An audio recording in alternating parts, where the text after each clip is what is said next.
Hi there, I'm Trunks from Dragon Ball Z Abridged, and these are the Anime Egotists. You know, in the future, podcasts are a little bit different. They're actually from pods. You know, people trying to hide from the androids and everything. I had a favorite podcast for a while, but it got canceled. By the androids. They got killed by the androids. Don't get killed by the androids! And welcome back to the Anime Egotists, where any place we vacation to would probably tell us to go back home. Yeah, they did. Multiple times. Anyways, my name's Alex, and you should, if you don't want me to go on vacation with you, you should probably lock your doors at some point, because I'll find a way eventually. He showed up randomly on my vacation. Don't know how he did that, because he was on the other side of the planet at that point. And I'm Richard. That's correct. And it's been a minute since we've been here. We've been relaxing. We've been working too. But it's been a minute. It's good to be back. Yep. But we figure with coming back, maybe it's time for a sequel of something. We talked before about some side characters in anime who we feel like maybe they could have gotten their own series, whether that's a movie, OVA, their own arc, something like that. Yeah, and there are so many characters that fall into this kind of category that deserve their own, whether it was an OVA, a movie, a small short series, or even a longer series. It's just so many interesting characters that the main stories don't get a chance to develop that deserve it. Yeah, granted, not all of these characters are like, oh, so massively overlooked or wasted potential or anything like that. But some of these characters are like, I would watch these shows if these shows came back and they were the focus. And while we've done this before, like we said, it's time for a sequel. These are more characters who we think maybe deserve their own spin-off. Richard, would you like to start us off? Sure, I'll go ahead. So my first one I have is Nezu. Specifically, he's the principal from My Hero Academia. Okay. You may have seen images of him. He's this little mouse-like character, and he's legit an animal. He's not a human that's turned into one. From everybody's understanding, he's a mouse that got experimented on, or a mole or something. They never really explain what he is.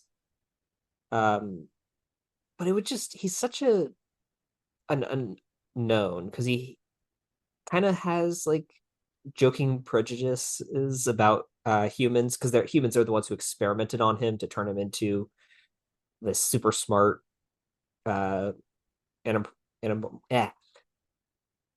humanist animal hybrid thing. But he's such a mystery, and I'd like to know his kind of backstory and how he became the principal of like the most prestigious hero high school in the entire country of Japan. How does he treat Deku? Oh, he treats the students amazingly. As I said, it's jokes like talking about how as an animal he's better than humans, kind of thing. Yet when Trip tells Ash that he doesn't like people from the boonies, you get all upset. Yeah, true, but this is just it's like a one-off, but in all honesty, you can tell he cares about the students, the faculty, really saving the day. But they never tell us, besides, I guess, maybe really, really smart, what his powers actually are. Because he's maybe has like genius level intelligence or something. I don't know. They don't go too much into detail about him, so that's kind of why I put him on this list, because he's so different from everything else in the series. Yeah. I'm gonna be honest, I've never heard of this character before in my life. Yeah, I mean, you'd probably recognize him because he was on some of the promotional stuff. Oh, you don't even have you looked him up? No, I looked him up and I'm like, I've never seen this thing before. Yeah, so I think he was originally supposed to be kind of like the mascot of the school, and then they turned him into the principal, which is kind of interesting. And I just would like to know more about his background, so that's why I put him on this list. Is there's just so much more you could go into this and figure out, like, okay, does he have a connection with the bad guys in some way, or why is he so adamant about teaching a new generation of heroes? despite not being a human himself. So Yeah, yeah. Though to be fair, I recognize the mascot of our school way more than I would ever the head of our school. Because yeah, we met him what, freshman year before the start of the year, and he did something at our graduation, and that was it. I guess. Yeah, I think that's it. And then at least Blaze ran around all the place, so Yeah. Well, Blaze was Nathan at one point. very true. Oh wait, we weren't supposed to admit that, were we? Eh, eh. It was half a decade ago. More than that now. Yeah, but I can co-sign just seeing the past and just like, although you had all these experiments done on you, I doubt they were pleasant, but you still decide to do what's right and foster a new generation. That it would be an interesting story to see. Exactly. It kind of reminds me of the Rocket Raccoon from the Marvel Universe kind of thing. So I don't know, just something to consider. He's one of the characters that I think it deserves more of a deep dive when compared to like just the regular heroes. Yeah, I can co-sign on to that. All right. So your first one? All right, my first character, Nacht Faust from Black Clover. Okay. All right, Nacht is the vice captain of the Black Bulls, and he and Yami had a falling out at one point, and he even claims that he hates the Black Bulls, but he's a spy for he's a spy for them, and he infiltrates the Spade Kingdom, and he's known to work a lot with his devil. But he kind of just shows up at the end of the anime, and he's so low on the list because hopefully the manga has dived into dove into his character and why he's the way he is. But I don't know, he's always so interesting to me because he shows up and he immediately knows how to work with his devil, and he's kind of Asta's mentor in that way. But by the time he shows up, the series has like 2 episodes before it's gone on its hiatus. So just seeing what it's like in the Spade Kingdom, all the information he's digging up, maybe he meets people in the Spade Kingdom who are actually pretty chill people and who want peace and don't want to keep warring with others. I just think him developing and just his kind of interesting personality would make for a really interesting series. Okay. I haven't gotten to this point in the series, so I don't actually know what he's like. But if having someone who has that same devil connection that Asta has would be kind of interesting because so far, I mean, in the series, it feels like Asta's really kind of on his own, except for during the elf arc, I think. Yeah, just about. And just, it's kind of, a lot of people do kind of say that deep down he's kind of the mom of the Black Bulls if Yami's the dad. So just seeing how they first meet would honestly be interesting because deep down he probably really cares about the Black Bulls and Yami in particular, but they do. But the way he talks about Yami, it does sound like they're a divorced couple who can't stand each other. Interesting. I that would be something to tell, like his whole backstory of, because I'm assuming it would be early on in the founding of the Black Bulls, and then because this that squad isn't that old, because Yami was part of the, what was it, the Silver Deer or something at the I time. know he was part of the Aqua Deer at one point, but I don't know if it was called the Aqua Deer while he was part of it. From what I remember from scenes I've seen, it was whatever the Wizard King's squad was, because it was the deer. It was something deer at the time. So relatively recently in the timeline. So it'd be interesting to find out more and like learn why they had a falling out, but why he's still as loyal as he is to be there. Yeah. A part of me, like I said, he's so low on the list because maybe the manga has dived into this, but I don't know. Even with what I've heard, I'm like, no, I still want to know more. Okay, I'll go ahead and co-sign it. I need to eventually catch up on this one. I really Yeah. do like the series. I don't know. I've heard that some not so great rumors recently about the series, so I'm a little nervous to continue it. As far as I know, people receive the anime after months of tearing it apart. As for the manga, I feel like I've heard standard stuff, some nothing that would stop me from ever completing it, but every now and then I hear, "Oh, this isn't that great, but this is really good." What People are telling me, "Oh, watch out for Gordon, watch out for Mimosa." Like enough characters I like are seem to be getting good stuff that I'm like, well, I got this far. Well, the rumor I've heard is that the hiatus may be going on longer than they were originally planning it. Or I've heard nothing of that sort so far, but but my philosophy is I'm willing to wait a little bit longer if it means people get to rest up and that sort of thing. I'm watching enough new stuff right now that I'm willing to wait, even no matter how painful it gets. okay, yeah, that maybe just be a discussion for later if it turns out to be true. But as I said, everything I've heard is just rumor. It's not actually nothing's been said by the studio, so that's Yeah. the important part. And yes, I am actually watching new stuff, but it's not enough for any of them to make this list, but I promise I am. I'm not. I haven't had a chance to start anything new yet, so Well, either way, who's your next character or characters? yeah. So I put Juzo Okita from Star Blazers. So Okay. this is captain of the Yamato or Argo, Captain Avatar, whatever you want to call him based on the version you've watched. I think it would be really cool to get a prequel to the original Star Blazers story as we get to see the decline of Earth as it gets bombarded. He having to follow this character who we know is going to lose his son in the war. He's going to see his commanders, his subordinates die trying to defend Earth as and get to see that first part of this series that's just kind of hinted at as Earth had reached out to the stars after getting faster than light travel, and now it's kind of fallen apart. Now it's things have gotten really bad. So I think just following a character that's already established, he was kind of a main character, but he wasn't the main focus. He wasn't the main character of the series. I think would be interesting. Yeah, I can see that, especially like it seems like throughout this year everybody in the show kind of goes through some form of suffering. It doesn't seem like a lot of character like I said, it seems like a lot of people are suffering throughout this series, but at the same time though, different perspectives as to what this person is going through could always be something interesting. Yeah, I could see it pretty much being taking place over years, where there's maybe an episode or two talking about one area, one dealing with, as I said, his son passes away fighting in the war. He watches Kodai's brother die in the first episode of the series.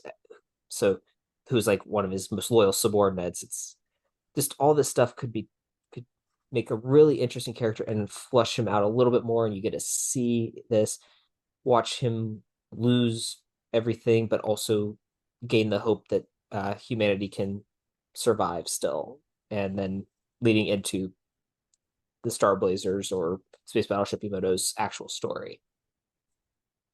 Yeah. This is a series that I have been wanting to give a chance. I don't know because I feel like I've heard Star Blazers. I feel like I've heard there are like two other versions out there. So part of me is like, well, which one do I start with? So if you want as close to the original as you can probably get, I would just go with the Star Blazers 2199. That that tells the original season of the story un-Americanized. So it has like the Japanese names. They still use them, even though it's dubbed. Um, they still use the original theme song from the show in the 70s. They uh, and then it just updates the animation. Now, if you want the very original version, you can watch, I guess, the ones from the 70s. But those do get, if you watch the dub, you do get a very Americanized version. Hey, sometimes the Americanized versions are the funny ones. How many episodes of the dub of Yu-Gi-Oh have you seen compared to the sub? The dub has its perks. Yeah. It, but it's such a model of its time because it follows the Star Wars method, because it's like I forgot what his full name is, but the main character's name in the Americanized English dub of it is Derek Wildstar. Very Star Wars, very I much the still space love. I cowboy. remember that name, and I still love it. Yeah.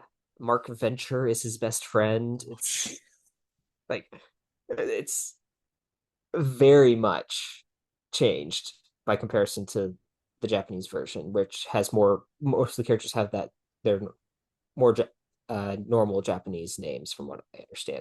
Any child you have to promise me at least one of them you will nickname Wildstar. Okay. I will hold you to that. But I can co-sign. It does seem like it would be a good. It does seem like he would have a different perspective to follow, and it could be really interesting. Yeah. All right. So your next entry? All right. For Naruto, we talk about the Mist Village a good bit, but even with as much as you and I have talked about, there's a character we've neglected who I'd like to get her own thing. Okay. Mei Terumi, the Mizukage. Okay, yeah, that would be interesting. Yeah, because we learned that she went through the Mist Village graduation and killing everybody to become a genin, which it's actually revealed that depending on what type of family you're part of, you don't actually have to go through that. But that's another thing for another day. But she has two Kekkei Genkai and she becomes the Mizukage down the line, and we just sort of meet her in Shippuden. But the Mist Village is in a horrible state when we kind of first start Naruto. Oh, but when we first meet Mei, it's revealed that she's actually doing everything she can to improve it. I would love to have seen the steps that she took and some of the battles she did, because despite being the leader of this Blood Mist Village or inheriting it, she's actually a very kind, honest person who's proven to be a really good leader. And I just would love to see how she did it. What struggles did she go through? How did she earn everybody's respect and trust? Because she seems like a great leader. We just never really got to see it. So I think seeing that could make for a really compelling story. Yeah, I really agree with this. I'm because I mean she has to change the entire mindset of a village that has been all about we shed the blood of our own to get to make the rest of us stronger, and to pretty much that while there is a faction still left when we get to the Boruto era, it's more they're more just extremists within the group instead of, and the village is now prospering. I mean, by comparison, and while that's not a great arc in the field trip arc, but it is interesting because we get that's kind of our first long-term view of the Mist Village that we get to see. Yeah, well, not only that, but it's also filler, which once again, it's not a bad thing inherently. But when you tell me straight up it's filler, part of me starts to go, okay, how much am I going to take this seriously initially? Yeah, it that arc I think I'm just most disappointed in because it had potential. It was kind of an interesting. You're going to another village for more than just like a couple episodes, like in the start of Shippuden, where we get to see the Sand Village a little bit more. But you don't.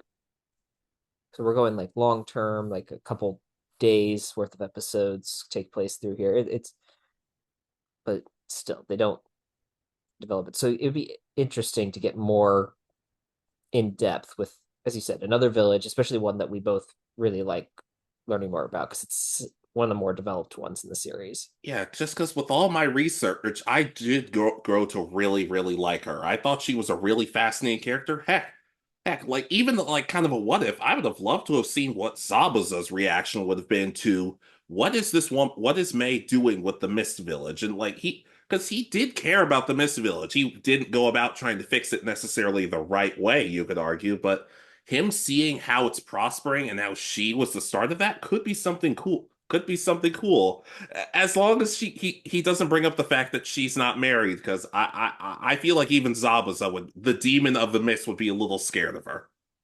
Yeah, I could see it almost being one of those things where Zabuza's attempted coup is actually what inspires uh, Mai to uh, change the path of the village because she realizes that she's not the only one that cares for all the members of her village. It's and doesn't like the idea that spilling their own blood because she probably feels that it's making the village weaker, if anything. Yeah, and I don't know if her name is pronounced May or Mai, but to be completely honest, according to a lot of fans, her name has never been said. They just say Lady Mizukage or the Mizukage. I don't think they've ever actually came out and said her name, and I'm like, that can't be right. And with all the research I've done, I'm like, okay, I can't disprove that. That's the problem. Oh my god, that there's so however you say her name. Yeah, I don't know. Yeah, As I said, see, you can't disprove. See, you want to be like, no, that doesn't make any sense, but you're like, holy crap, do they never say her actual name? yeah, because I'm thinking back and I seem to remember the Tsuchikage during the Five Kage Summit saying like Lady Mizukage because he's like the only one who addresses her the entire time. Yeah, you're starting to, but with my pick, you're starting to understand why I made my squad show up right around the time she did. Because even with all of the research I've done, they don't even specifically say when she took over. Did she take over or the sound and the sand teamed up? Do they team up? Does she take over during the time skip? It's very muddy, and they never give us a clear answer. And Naruto's always been kind of bad about that.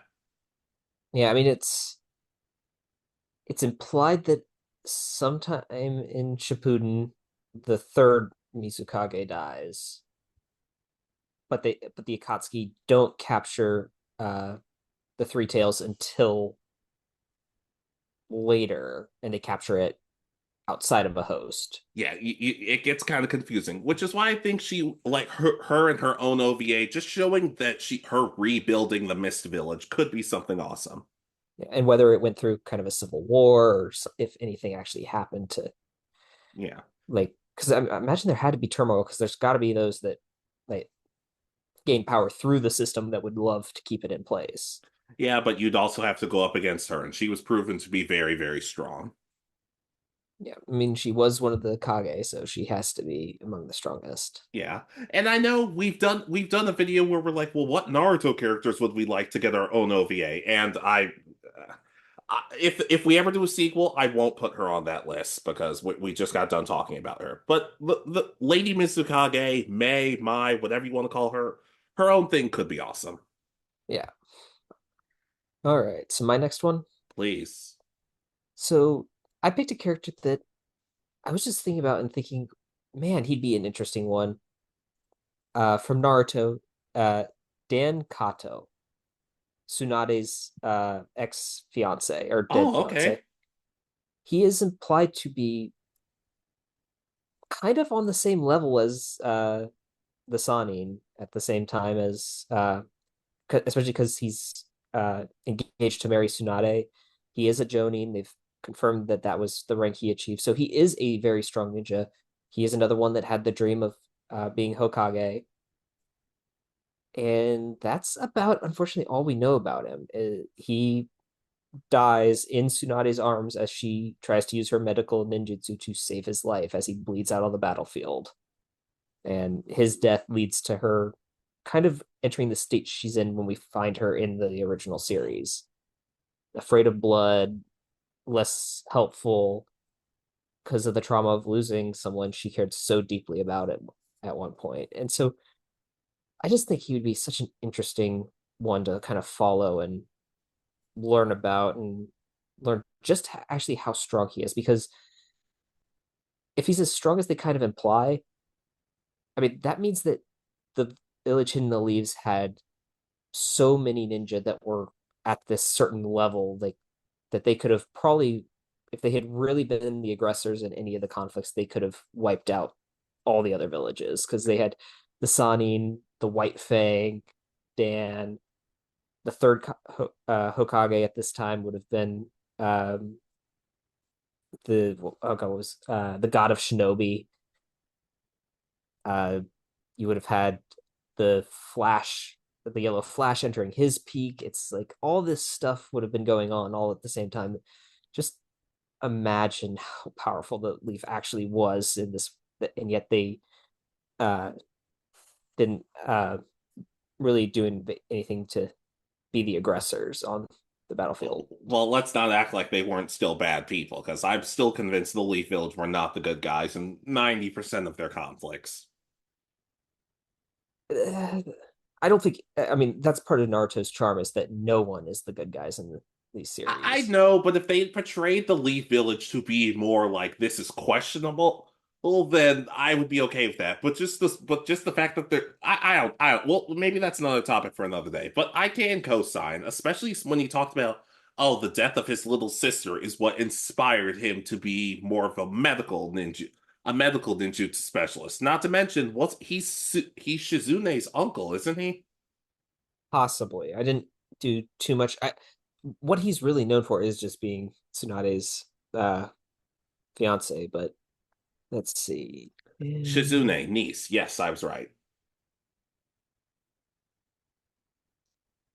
Which is probably explains why Tsunade and Shizune are as close as they are. That's right. Yeah. Then Oh, and he knows Yin Yang release. Good lord. yeah. I mean, he he was powerful. I mean, as I said, it's implied that he was at that same level as the Sanin. Um, if and yeah, it's just one of those things. Like I don't know. I wish that there was more to his story than we've gotten before. Yeah. Also, it's also we don't even know. From what I can tell, we don't even know the person who killed him. Yeah, because it's just if I remember correctly, the Sanin squad shows up, finds him on the brink of death. Tsunade is trying to like keep him alive, and he dies in her Oh, arms. would you like to know what one of his techniques was? Sure. One of his techniques is his spirit leaves his body and it can take possession of a target and suppress and collapse the victim's spirit, killing them.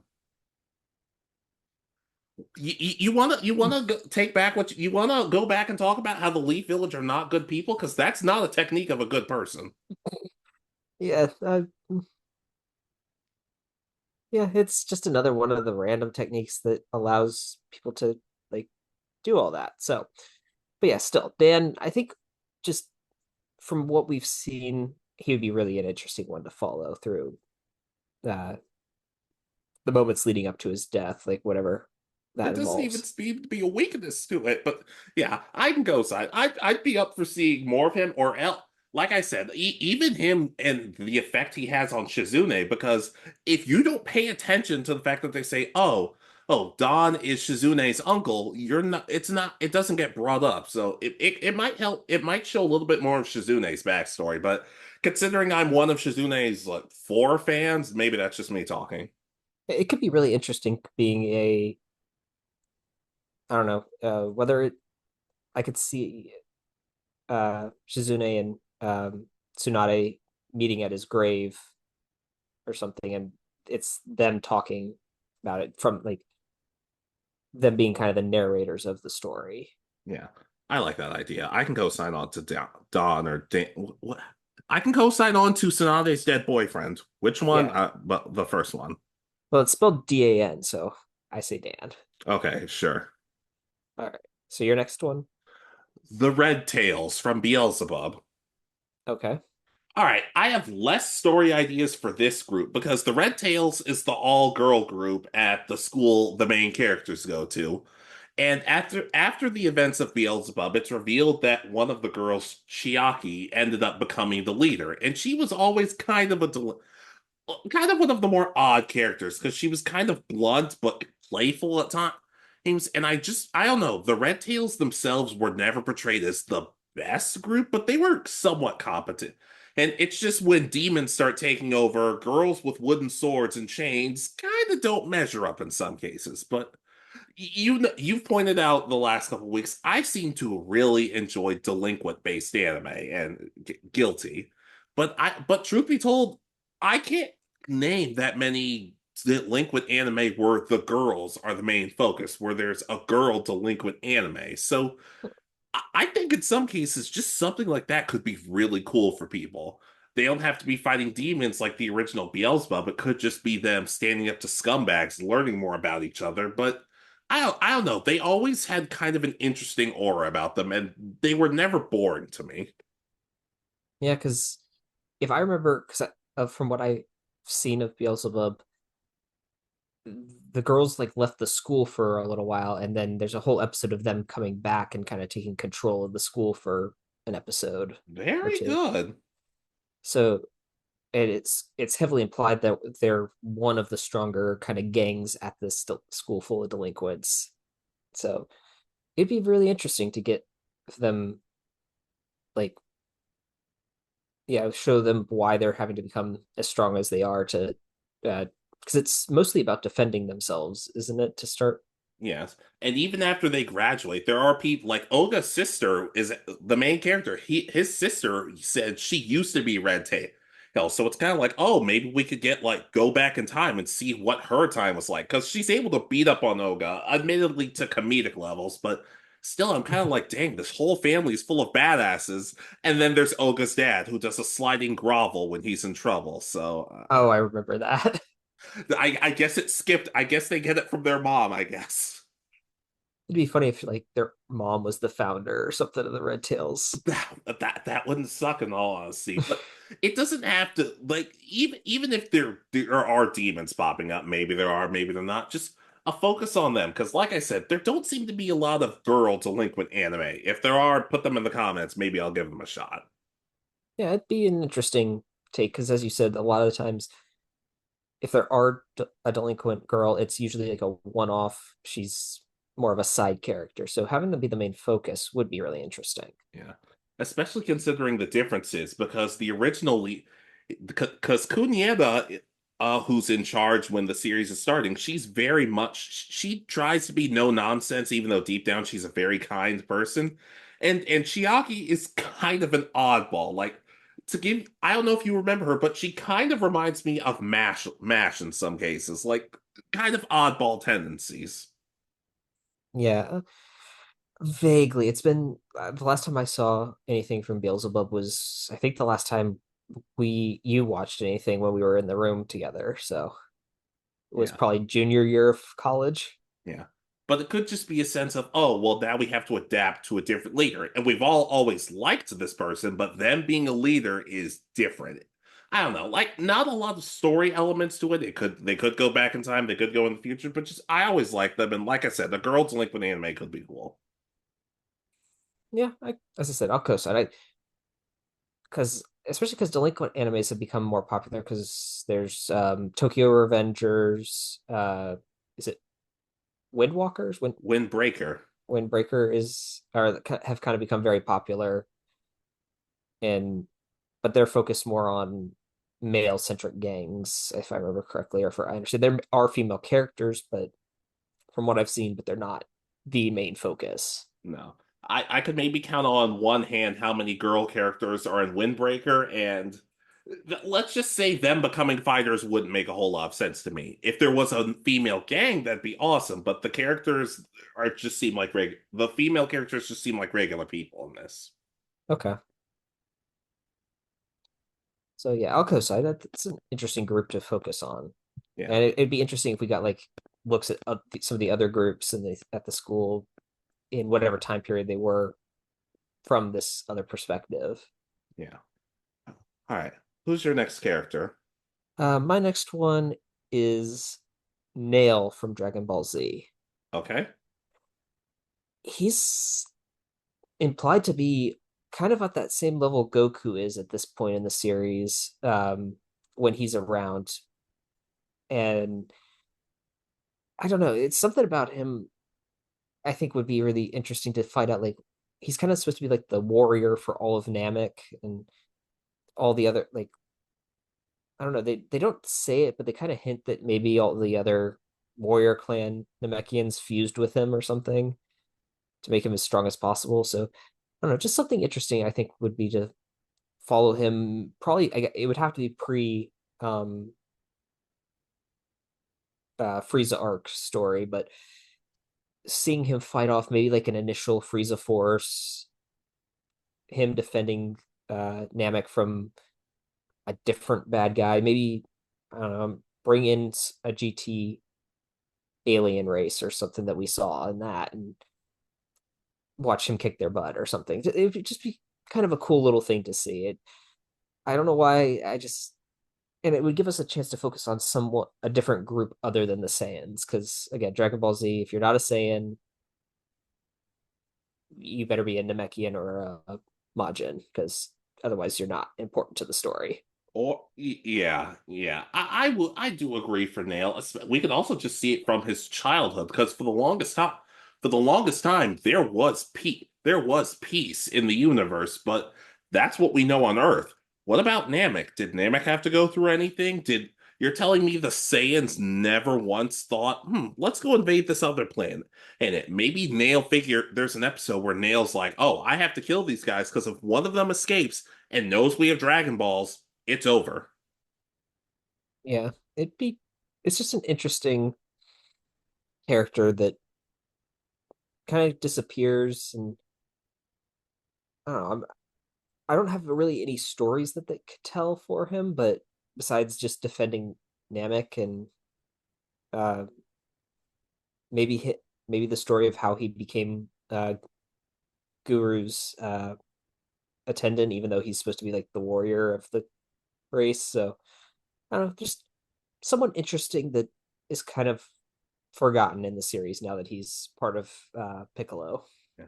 It seems so weird that nobody else on the planet has ever said, "Hey, want to pop over to Namek and see if they can unlock our potential?" Because he did it. He did it for Guru did it for Krillin, Gohan, and Dende for some reason, but never thought maybe Nail should get that. Not that he would have beaten Frieza, but it's just they never thought of that, and it was a little. It was.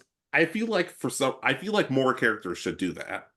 Yeah, because isn't that what Piccolo does? Is he wishes for his potential to be unlocked, and that's how he gets his powers in Super Yep. or Superhero? Sorry, because Super hasn't come back yet, so you don't know. Yeah, you understand, you understand what I mean, though. Like, that feels like everybody and their mother should be doing that. Yeah, there's a lot of just potential here for expanding the Namekian part of the universe in the Yeah. series. Yeah. Fun fact: in one of the Dragon Ball Z games, during Piccolo's story, he goes up against Boo and gets destroyed. I don't remember how he does it, but he goes back in time somehow, finds his dad, and says, "I need your help." And after beating him, he fuses with his dad, and he's able to beat Majin Buu and become the strongest person on Earth. Interesting. So so Piccolo fuses with King Piccolo. Yes. That's really interesting Yeah, because I don't know if King Piccolo is that strong or if Piccolo and Boo were just that close, but it gave Piccolo something to do, so I'll give it. So even if it doesn't always make sense, I'm like, you gave one of my favorite characters something to do. I'll give it a pass. seriously, because as I said, if you're not a Saiyan, you don't get much relevance in the story. Maybe that's changing now that we have Orange Piccolo or Orange Namekian or whatever we want to call it. But I don't know, something maybe more coming if it continues this way. I made myself a human in the Dragon Ball Z video we did. How do you think I feel? Well, you're human. You're never going to get anything. There's actually another list that I've been. We'll talk about that. We'll talk about it later. All right. So your next one? Okay. Miyamoto from Pokemon, Okay. Jesse's mom. Okay. Yeah. Okay, so we really only learned about Jesse's mom. They talk about Jesse's mom having a caretaker in the anime, but I don't remember if the dub says it's her mom, but that's not right. Hey, but there's this whole lore behind her on some radio drama or a CD that she used to work for Team Rocket, and she and Jesse were very similar, but the main difference being Miyamoto was a lot more easygoing. But even while doing villainous things, she cared about Jessie. She joined Team Rocket to provide a life for her. And even after giving Jessie up for adoption, her plan was to always have enough money to send and to Jessie so she could take care of herself. And when the avalanche happens, and Mew doesn't seem to do anything to help, she's presumed dead when she's trying to capture Mew. A series seeing all the stuff she went through, just like an OVA of maybe five, 4 or 5 episodes, could be really cool to see because, as like I said, she was on Team Rocket, but she didn't seem like a malicious, evil person. It would just be so cool to see. Yeah, it'd be an interest. She's an interesting story in case of someone doing crime not for themselves but to support their family, trying to be a mom in a world that she just doesn't can't be, unfortunately. Yeah.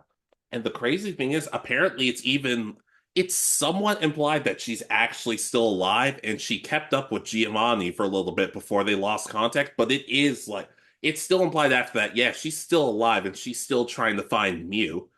At the same time though, just even if she never sees Jesse again, which I think would be actually really sad, I do just want to see more from her because she's one of those characters from Pokemon that I feel like we all know, but we still don't know enough about. Yeah, because we get the little flashbacks of her in a couple episodes, if I remember correctly, of Jesse hearing stories of her mom, but that's about it.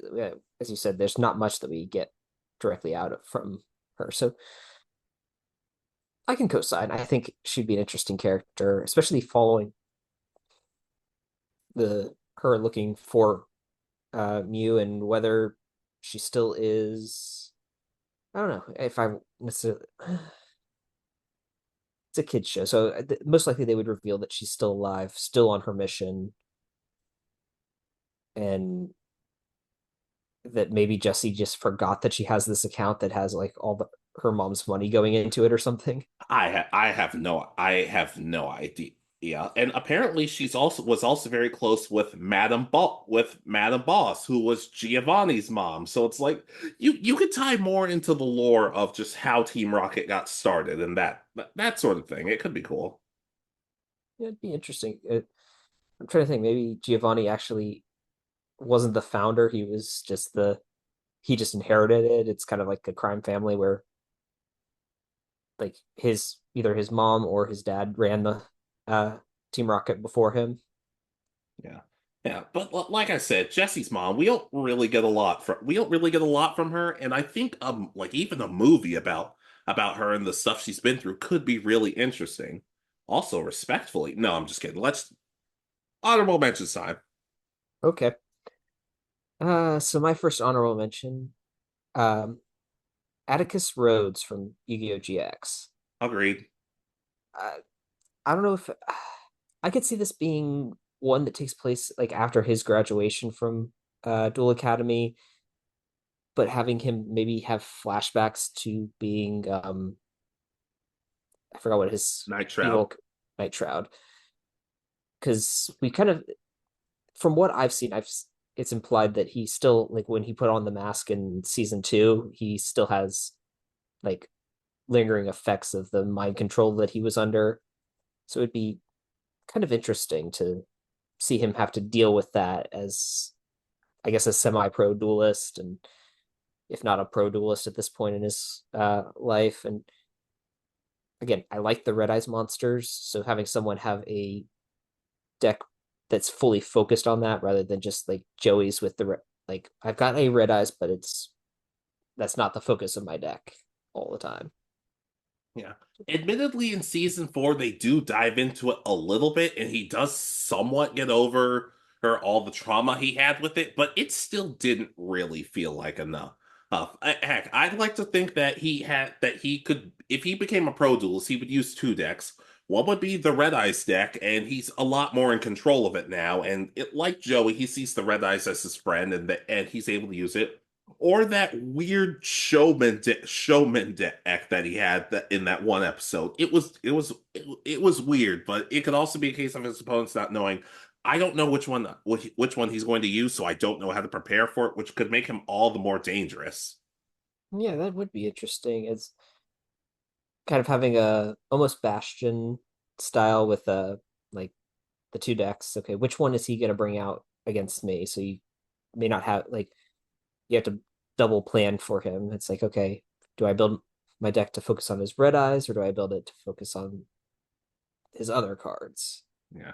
I don't specifically remember the name of it, but I do remember whenever he dueled with that deck, he'd grab a microphone, have this really fancy looking suit, and Honestly, he would have been perfect for Arc V because it's him showing off and getting the crowd invested. That's kind of what it's about. Yeah, maybe he could have shown up there because I think isn't that the series that Alexis shows up again? It is, but I believe it's a different universe, but who knows? But yeah, I think if you sub out, I guess which road sibling you get in that, it'd be kind of interesting then, because then you get him being him allowing to be that showman and enjoying this version of dueling. Yeah, the whole fusion dimension, XZ dimension thing of RV is probably why I haven't started yet, because I'm like, in theory this could be good, but I don't know. I don't know I haven't put my finger on it, but to me it seems more ridiculous than anything. Yeah, because you skipped over which ones have you've watched the first three and sevens, right? I'm s- I haven't started sevens, but I know enough about sevens that I've pretty much seen it. Okay. But you haven't done uh XC's uh Arc 5 and uh is it Axis? Is that this Brains? for yeah. Yeah, Vrains is the one Yu-Gi-Oh series that no matter what I hear about it, nobody ever tells me the quality. Nobody tells me if it's good. Nobody tells me if it's bad. Which makes things all the more confusing. Which usually indicates that it's smack dab right in the middle of quality. Yeah, I don't know, but people did the same thing with Power Rangers RPM, and I ended up loving it. So yeah, Atticus Rhodes, he's just because he's so inter integrated into season one of the series, and then he kind of just goes away. That it's I don't know. I'd like to know more about him and learn how he kind of overcomes everything that he had to Yeah. go through. Or hell, maybe he combines both of his decks together. So he puts his red eyes in a suit that powers it up, but the red eyes just looks at the suit like, this is not for me. What are you doing? That'd be interesting if he like they're card specific cards, but he tries to use them with his red eyes and it just doesn't work. It puts it on, but then the red eyes just burns the suit immediately. Like, no, like did you read the card? This doesn't work. I equip, I don't know, Aqua Actor or whatever suit, and it the red eyes is just and it like it starts powering it up, and then it goes like it actually lowers the stats or something. Oh my God. Yeah. I I could go side now. I mean, even with season four, like if they gave me more, I wouldn't be upset with it. I can go sign. All right.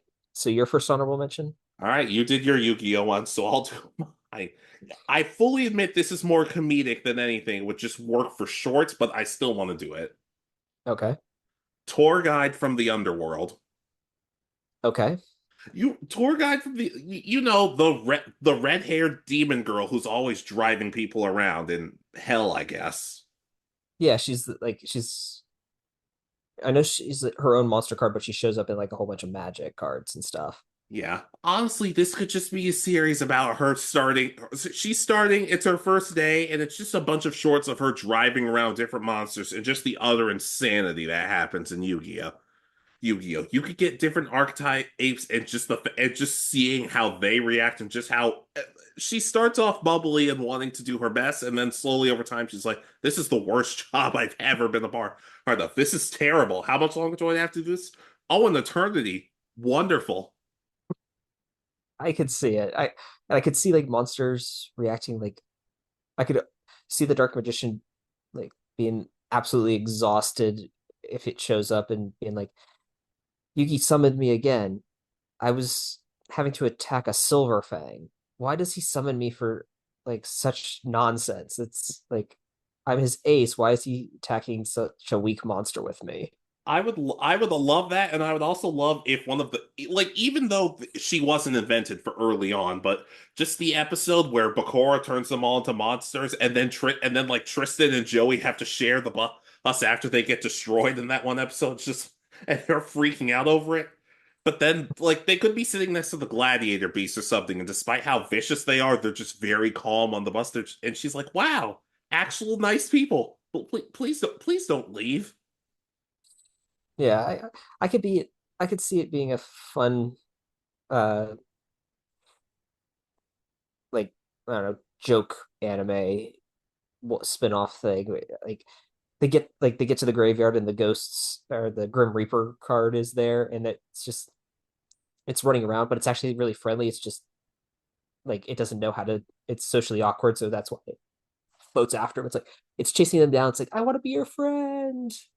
In all honesty, I have always wanted a Yu-Gi-Oh anime, like I've said, that covers the monsters and the spells, just a diff. And I've said it before, or so I just said tour guide from the Underworld, just because everybody seems to like her. She's kind of got like somewhat tsundere energy, but with everything she goes through, you can't really blame the girl. Yeah, and I could see there being like the tussles between cards that actually have like some sort of rivalry on like the bus that she's on, and she's having like that's what starts to like drain her is that she's the one who has to clean up the mess that they made in the bus at the end of the day. Yeah. Yeah, like the Red Eyes comes on. It's just like, hey, do you know why we don't get as much support as Blue Eyes? She's just like, sir, read the sign. The sign just says, shut up. Don't talk to me. Just shut up. Yeah, I could see like certain monsters like going to a bar and being drinking buddies, but they're supposed to be rivals, but they're drinking buddies or something. So that's why they're going to the bar together. Yeah, like it honestly could just be like a series of shorts that premiere between the next several Yu-Gi-Oh movies whenever if we ever got those, or just put them on YouTube. But they could be pretty entertaining, not for like a 200 episode series, but just something small. Kind of like what Pokemon's done in recent years, where there's like, I don't know, 10 to 15 minute shorts that are tell either a story or random little things. Yeah, Okay. yeah. All right. I'll co-sign. I think that would be actually really funny. So my next one, Go ahead. I put Jōichirō Ukihira, nah, Ukihira from Food Wars. Okay. He's Soma's dad. So he's another one that it's heavily implied would have been like the number one of his year when the first seed of the Elite 10, but he was kind of a slacker. He liked to do the same thing that Soma does, which is experiment with like really bad food combinations. He's trying to find the most disgusting options. That's where like the peanut butter covered octopus has come in from for Soma. And Loki doesn't sound that bad. It's implied that it's actually very disgusting because it's like they don't say exactly why, but it may be like it's undercooked octopus, so it's still very chewy with a very sweet peanut butter. So just not a good combination, but um just but he went on this like world tour where like everyone who's anyone knows who he is around the world and wants him to come to their city to spend some time in cooking, and that they'll make appointments, and that if he was to work or open his own 5-star restaurant or really like upscale restaurant, he would be a multi Michelin star chef. But he opened like he fell in love with Soma's mom and then opens a diner instead. Isn't that is Soma opens a diner at the end of the series, doesn't he? He reopens, I think, his dad's diner is kind of what's implied. He kind of does the same thing. He just at the end of the series, he leaves on his own worldwide adventure to expand his cooking, and then it's supposed to be like everybody else is graduating from the academy, and he's comes back and reopens the diner, and they all meet at the diner. But And his dad is where at this point?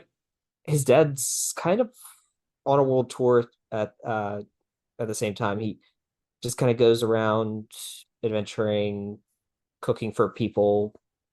It and as I said, it's implied that he's one of the best cooks in the world. So Maybe not one of the best dads if he's not visiting his kid. he shows up a couple times in the series, once traveling through and once to help defeat when the school gets taken over by the group called Central, Okay. which is the group that's like, okay, let's get rid of all creativity in cooking and just here's a recipe. If you follow it, you'll make perfect food, kind of thing. even though the whole thing's supposed to be like discovering new stuff, discovering the new flavor combinations is what Food Wars is all about. So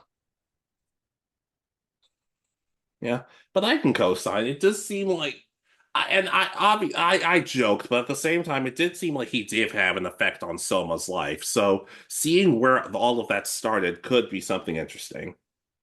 yeah, and it could be I'm trying to think how to put it.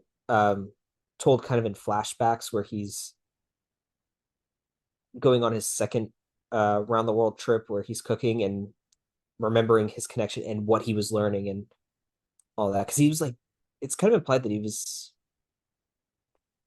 like 16, 17 years old when he left on his around the world trip. So he was like in that second year of high school that they have in Japan. So having to discover and still learning at this point, even though he was considered a top chef at this point, he was already entering like the junior, like all the junior cups and winning them. And if I remember correctly, it's even implied that he was got disenchanted with cooking at one point and had to rediscover his love. So that would be another part that would be interesting to see. Maybe Soma's mom had something to do with that. I don't know. Yeah. And we only get like a still image of Soma's mom. She doesn't really, maybe a couple lines in like the background, but she's not a main character. She's having passed away in the past. More dead parents. Wonderful.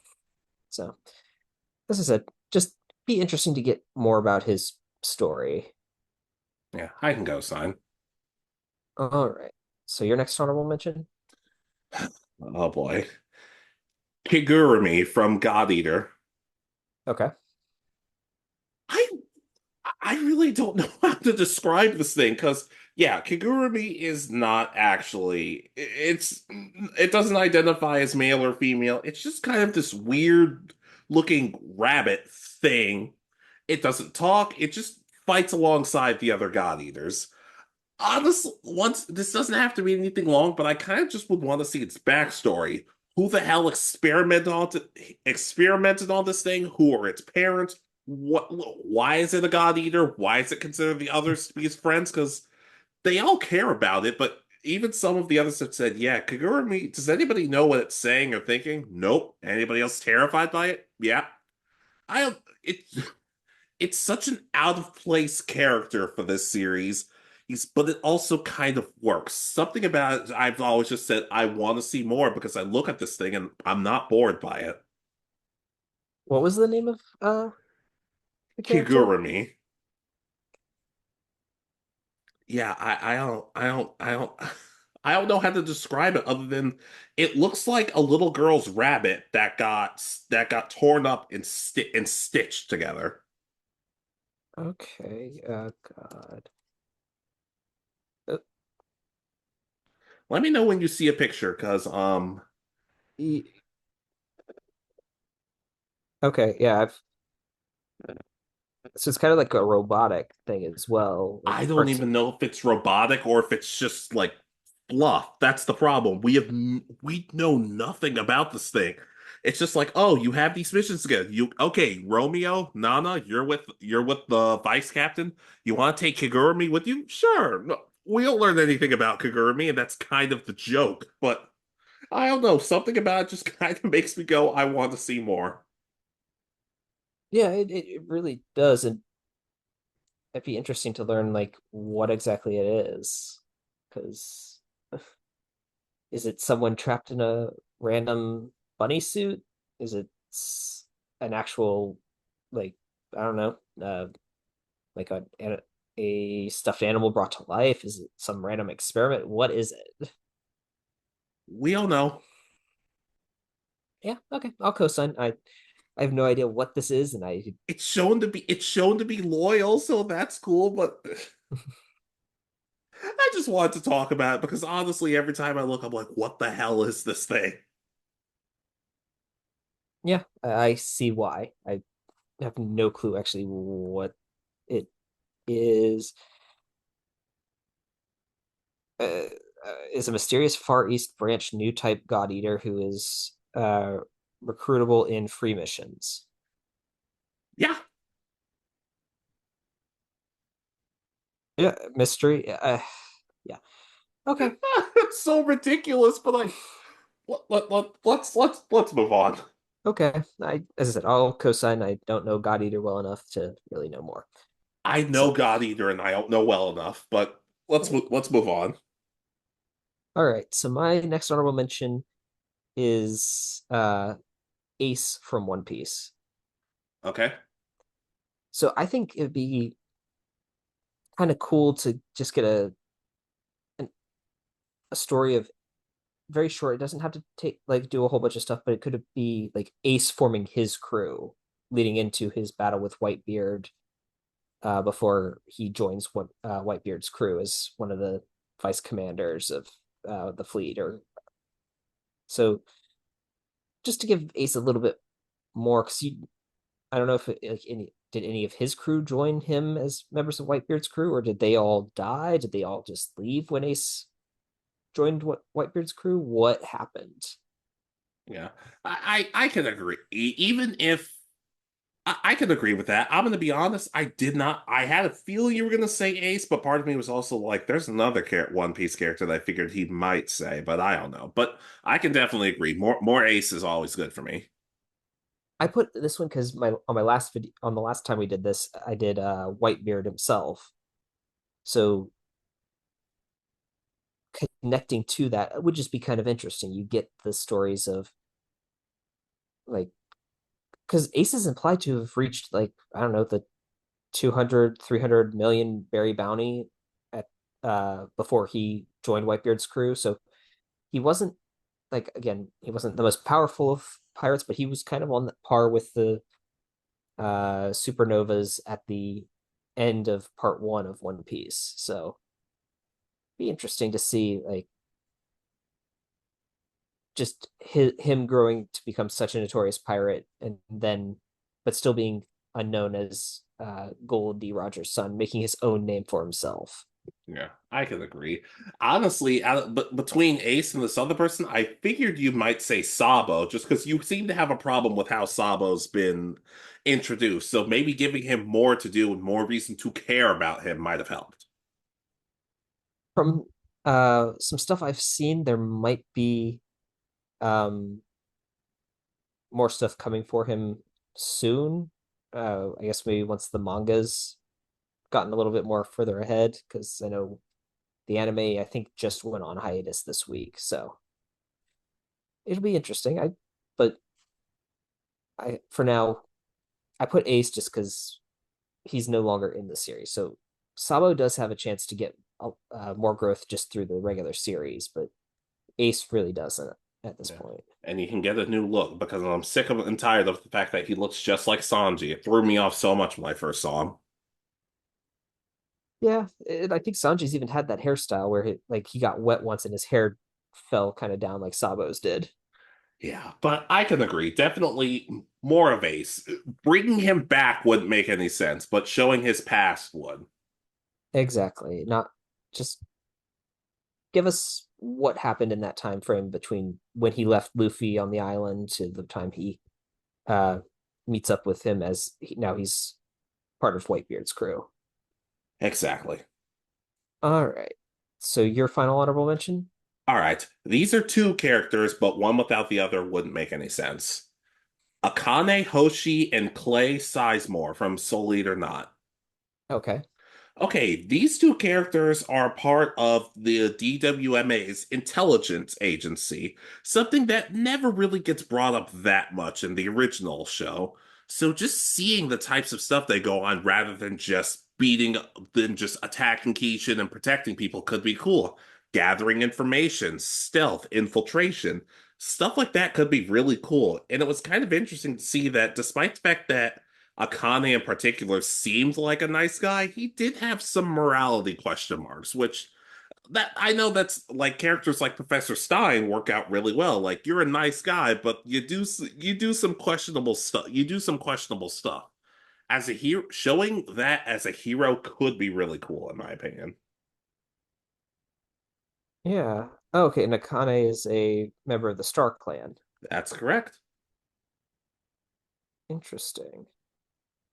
Yeah, because in Soul Eater Not, they are gathering information about Shala of the main baddie, but I don't know. I'm not saying they felt wasted, but I feel like had they gotten a little more, they could have been excellent. As they were cool. They were fine, but just a little bit more could be cool. And being more on the intelligence gathering side over the um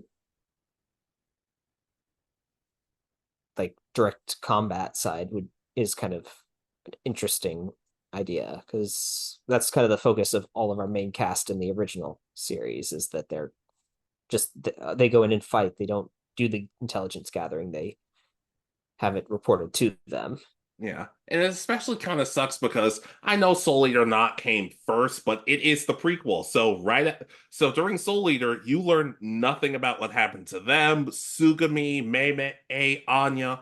So part of me is kind of like, what happened afterwards? Because at the end of Soul Eater Not, the main characters are like, okay, now we're moving on to a new adventure, and then we never hear from them again. And I'm like, I know it wasn't as iconic as the original series, but just discarding everybody from there just never made sense to me. So seeing more from Akane and Clay in particular could be cool. Okay. Yeah, I haven't seen Soul Eater Not, so I don't know.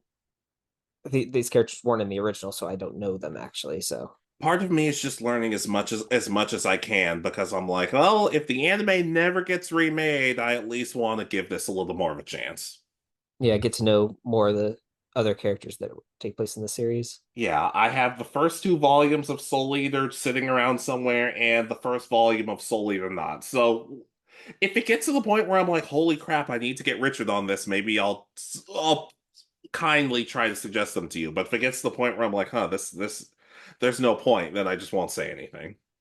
Yeah, because I mean, we've been told what that the manga doesn't have it. Well, it has a different ending. It's not necessarily better than the anime's version. So Not by much. And if it gets to the point where I'm like, we're both getting into the manga, will we ever talk about it?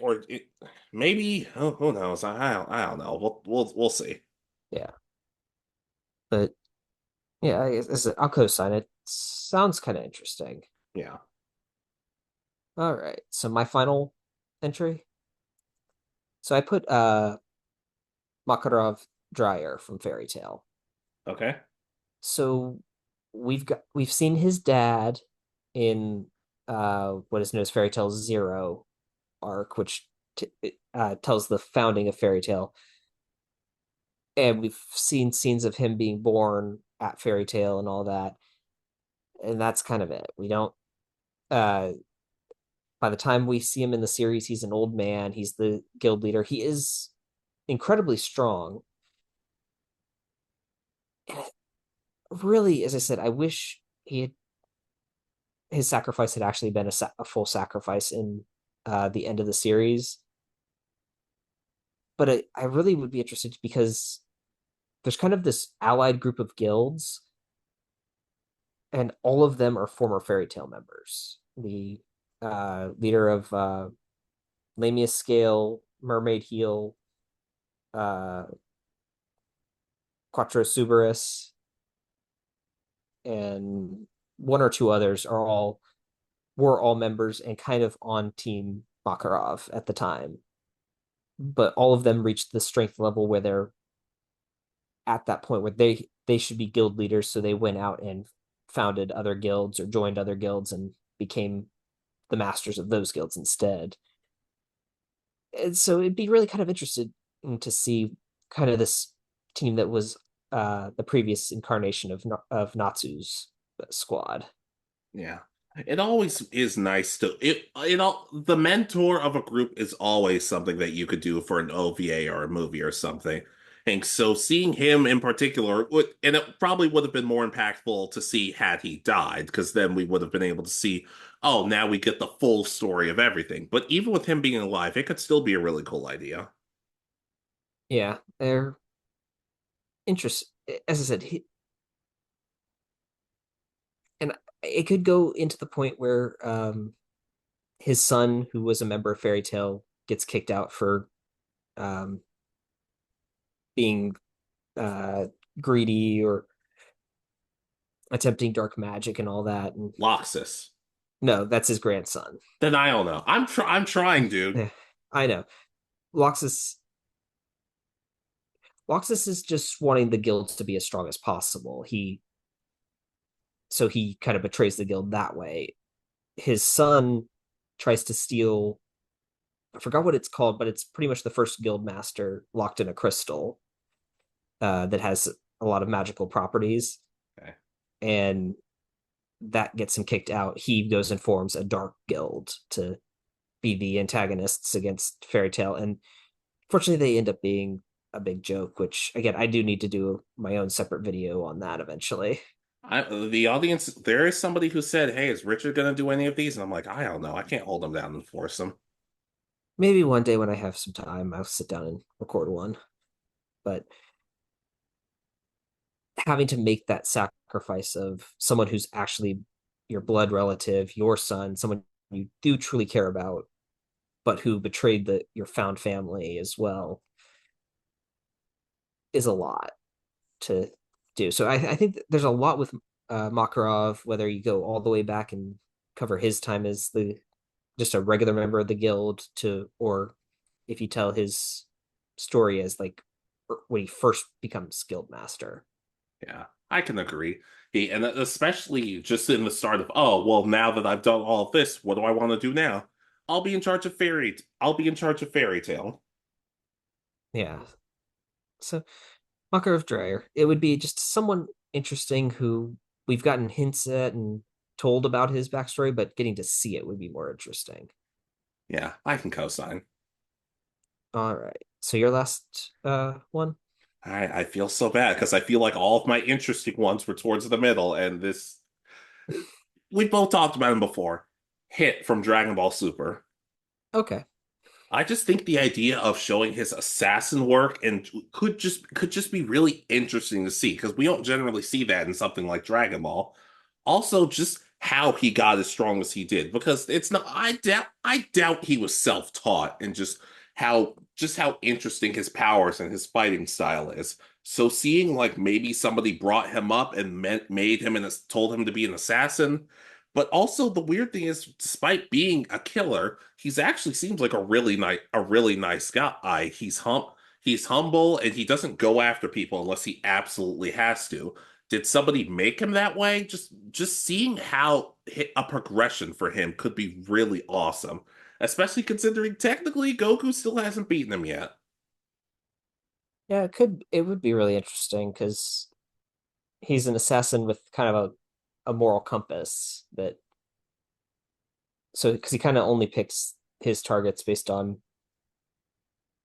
I don't know, not like actually being bad guys or it's not necessarily about the money. Like for him, his contract on Goku was just for fun almost, it seemed like. Well, Goku's the one who put it out, so what do you expect? Yeah, and if I remember correctly, it's been a long time since I've seen it. Hit knew that Goku was the one who put the hit out on himself, right? I believe so, yes. So he was like he viewed it more as a challenge instead of an actual hit. So Yeah. And like just seeing his interactions with Universe 6 because look, not Akane. Hey, Kaba, Kale, and Caulifla all kind of knew each other. They were cool with each other. But we don't really see them and the rest of Universe 6 interact with Hit. And Hit, sure, Hit's kind of a loner, so we kind of get that. But just a little thing, like, especially after the Tournament of Power, they were all wiped from existence before being brought back. So maybe their stance on each other has changed. That would be really cool to see. yeah, I can co-sign. I think uh like Hit's place in that universe would be an interesting aspect after the Tournament of Power because as you said, they all got erased for a little while. So does that mean that do they know what they were doing at that time? Was it actually like fully erased? They just didn't exist? Were they I think they dead? What just didn't happened? exist. Yeah, so there's a lot that could be kind of explored with that. Yeah. Yeah. And like I've said, I have made the joke that I think despite everything, he and Chi-Chi would be friends. Like he'd be like, "Hey, I'm sorry for killing your husband that one time." She's like, it happens all the time. It happens all the time. It's cool." Yeah. It would be hilarious because she'd probably say something along the lines of, "You're the first one who's shown up to apologize for it." So you want some lunch? And he's like, yeah, I could do lunch. They go. I think they go on brunch dates together just because. I think it'd be the funniest thing. Yeah. She's like, "Oh, Goku doesn't treat me this nice." Hey, Goku's just like, he's one of my good friends and my wife. I'm fine with it. Yeah, but and I could have said so. I could have said some other universes, but like I said, like because even you've brought up, yeah, I like Hit, but maybe just see. I feel like you don't like Hit as much as I do, and I'm fine with that. But I feel like you had a specific reason for it that I don't really know how to word. Like it might have had something to do with just we don't see him grow that much as a fighter. Like he just sort of shows up and he's a badass. Yeah, and so yeah, getting that backstory of maybe where he learned his technique, why he chose assassin over some other uh group. Was he against the Frost Force or whatever they're called in uh that universe? Like, was he the bad guy? Like, because he's an assassin, and he trying to kill Frost's men and defend the universe from the hidden tyranny that was Frost. Yeah, it's not a good sign in that universe where I think, huh, the assassin might be the most likable person because it's not Frost, it's not Champa. I mean, I guess it might be Kappa, but I don't know. Kappa has some weird quirks though, like just Like not. what? Like what? Like what? I don't know. He's the way he describe, like, I hate how he describes turning into a Super Saiyan. It's just like, oh, pull your energy in your back until it tingles. I don't think that was his fault. Wait. So you're telling me that the whole reason that Saiyans are like that in Universe 6 is specifically because of him? I don't think that's fully on him. I don't know, because that's not even the way he was taught. Because Vegeta legit had to just make him angry. So he goes through the transformation like everybody else, and then he just describes it instead of like teaching, like having them go through how it's applied everyone else has to. In his defense, Caulifla always seems kind of pissed off, and nothing was working. Maybe he had to dumb it down specifically for her. Possibly, because it's kind of implied that Caulifla is Goku in that universe. So she's kind of got the same intelligence level. Yeah. Oh boy. Honestly, all of Universe 6 could be, but I want to stick with Hit because he's always been one of my favorites. Yeah, I think if we got more of him, learned his struggles and what he went through, I'd be more interested in him. And we could see more of what happens after he gets destroyed by Monaka because I'm proud that he was able to come back from that. Yeah, he's lucky he survived. I know that's right. But that's it. Hit, he's the last character. I mean, I guess I had other characters as backups, but we could save that for another day for whatever reason. As I said earlier, this is one that, I mean, they'd be a lot of from the same series, but I could do more lists like this. Sure. But we ready to close out? Yep. Alright, so ladies, gentlemen, non-binaries, what do you guys think? Who are some characters from anime that are side characters that you'd like to get their own series or sequel? Just let us know. Yeah, and do you agree or disagree with any on our list? Do you think any of the characters, you're just like, I don't think they need any more information on them? Yeah. And would you be a good guest on the tour guide's bus to the Underworld? And does Kigurumi freak you out as much as Richard and I? And we have nightmares. Yeah, but just be sure to let us know. Happy to be back, but just be sure to like, comment, subscribe, and all other nonsense. We'll see you guys next time. This has been Alex. And Richard. And you have been listening to Anime Egotists. Good night, and peace easy.